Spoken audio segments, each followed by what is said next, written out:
네, 면접관도 퇴근하고 분리수거하러 갑니다. 이 말이 진짜 농담 같지만 정말 중요한 마인드셋이에요. 면접관도 여러분들이 좀 아파트 엘리베이터에서 만나는 그런 아줌마, 아저씨일 수도 있습니다. 안녕하세요. 면접의 신쌤입니다. 앞으로 취업 면접에 관한 여러 고민들을 차근차근히 좀 해소해 드리겠습니다. 신쌤, 면접만 가면 너무 긴장돼서 준비한 대로 말을 못하겠어요.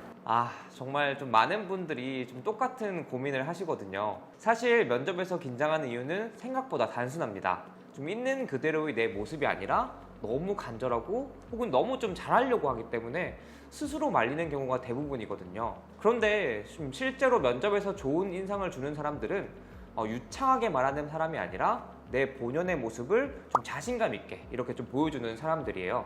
그럼 오늘은 좀 실제 수강생의 사례와 면접관의 입장, 그리고 답변 태도에서의 실전 요령들을 통해 떨림을 억누르기보다는 자연스럽게 이겨내는 법을 좀 알려드리겠습니다.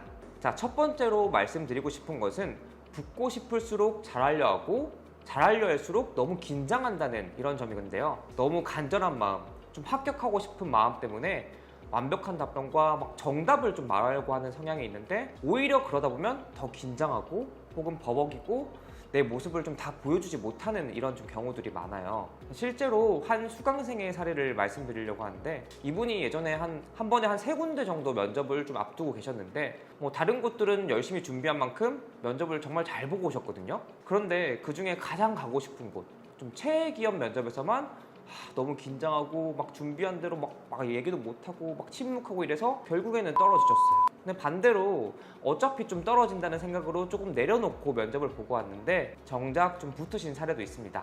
왜 그럴까요? 가장 많이 준비를 했지만 또 이게 또 가장 긴장됐던 상황이 될 수도 있거든요. 잘하려는 마음이 표정, 목소리, 손짓을 다 굳게 만들었고 결국 본인의 역량을 온전히 보여주지 못했던 거예요. 그래서 면접에서는 좀 잘하려는 마음을 오히려 좀 더 내려놓고 진정성 있는 모습을 정말 좀 후회 없이 다 보여주고 오겠다, 이런 마인드로 가셔야 됩니다. 면접은 정답을 말하러 가는 자리가 아니라 열심히 준비한 내 모습을 후회 없이 쏟아내고 오는 그런 자리거든요. 틀려도 괜찮다는 마음이 진정성을 좀 만들 수도 있습니다. 아나운서를 뽑는 면접이라면 좀 다를 수도 있지만 떨리는 목소리 그 자체로 절대 감점을 주거나 합부를 결정하지는 않으니까 차라리 진솔한 모습 그 자체에 충실하겠다, 여기에 좀 포커싱을 좀 맞추시길 바랍니다. 두 번째로 말씀드리고 싶은 건 면접관도 우리랑 똑같은 사람이란 점이에요. 사람들이 면접에서 긴장하는 주된 이유는 면접관이 나를 좀 평가하는 사람이고 내가 좀 평가당하고 있다는 이런 사실 때문이거든요. 면접관도 퇴근하고 분리수거하러 가고 어쩌면 오늘 아파트 엘리베이터 만났던 그 흔한 아줌마 아저씨였을 수도 있습니다. 이 말이 좀 농담 같지만 정말 좀 중요한 마인드셋이거든요. 그래서 우리는 너무 면접관을 평가자로만 보는데 면접관도 면접 전에 긴장하고 지원자가 침묵하면 어떡하지? 이렇게 고민하고 그냥 퇴근하고 치맥 한 잔 때리고 싶다, 이렇게 생각하는 똑같은 사람입니다. 그러니까 너무 긴장할 필요가 없어요. 면접은 기본적으로 대화의 장, 면접관과 지원자 간의 커뮤니케이션이며 면접관에게 어떻게 좀 보여지는 것에 집중하는 게 아니라 내가 준비한 부분들을 자신 있게 좀 보여준다, 여기에 집중하시면 됩니다. 다시 한번 말씀드리지만 면접은 평가의 장이 아니라 대화의 장이에요. 내가 보여주고 싶은 것을 보여주자, 이런 좀 마인드로 갔다 오세요. 보여지는 나에서 보여주는 나로 전환하는 겁니다. 자, 세 번째로 말씀드리고 싶은 거는 너무 준비한 답만 꺼내려 하지 말라는 점인데요. 그렇다고 막 준비하지 말라는 이런 말이 아니라 준비는 당연히 열심히 해야 되고 막 스크립트를 짜서 외우는 것도 되게 좋아요. 그런데 문제는 너무 준비한 것만 하려고 해서 이렇게 문제가 되는 겁니다. 예를 들어서 내가 막 팀 단위로 일을 할 때 막 동료와 시너지를 막 내고 막 강점이 있고 뭐 이런 데 얘기를 하려고 했는데 이 시너지라는 워딩이 생각 안 나서 막 침묵하거나 다시 말씀드리겠습니다, 이렇게 하실 필요가 없어요. 시너지든 팀워크든 협력이든 사실 다 똑같은 말이고 준비한 것과 다르다는 거는 나만 아는 사실이거든요.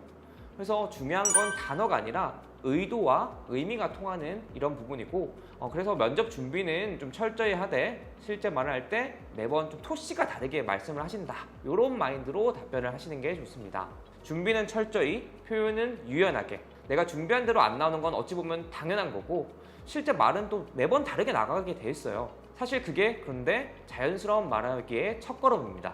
어쩌면 오히려 버벅이고 생으로 그 자리에서 말하는 내용들이 더 신뢰감을 줄 수도 있고, 너무 완벽하고 너무 준비된 답변이 내 본 모습이 아니라 꾸며낸 모습처럼 보일 수도 있습니다. 결국 면접은 말 잘하는 사람이 아니라 내가 누구인지 있는 그대로를 좀 솔직하게 보여준 사람이 더 오래 기억에 남는 법입니다. 정리해드리자면, 첫째, 잘하려는 마음을 내려놓고 후회 없이 내 모습을 쏟아내고자 하는 마인드를 갖추자. 둘째, 면접관도 나랑 똑같은 사람인 걸 기억하시고 평가받는 자리가 아니라 대화하는 이런 자리로 생각하세요. 세 번째로는 준비는 철저히 하되 표현은 유연하게. 이 세 가지를 꼭 기억해 주세요. 이번 영상이 도움이 되셨다면 구독과 좋아요 부탁드리고, 다음 주에는 면접장에서 갑자기 생각이 안 날 때, 모르는 질문이 나왔을 때 어떻게 대처하면 좋을지에 대한 꿀팁을 준비해드렸으니까 많은 관심 부탁드립니다. 감사합니다.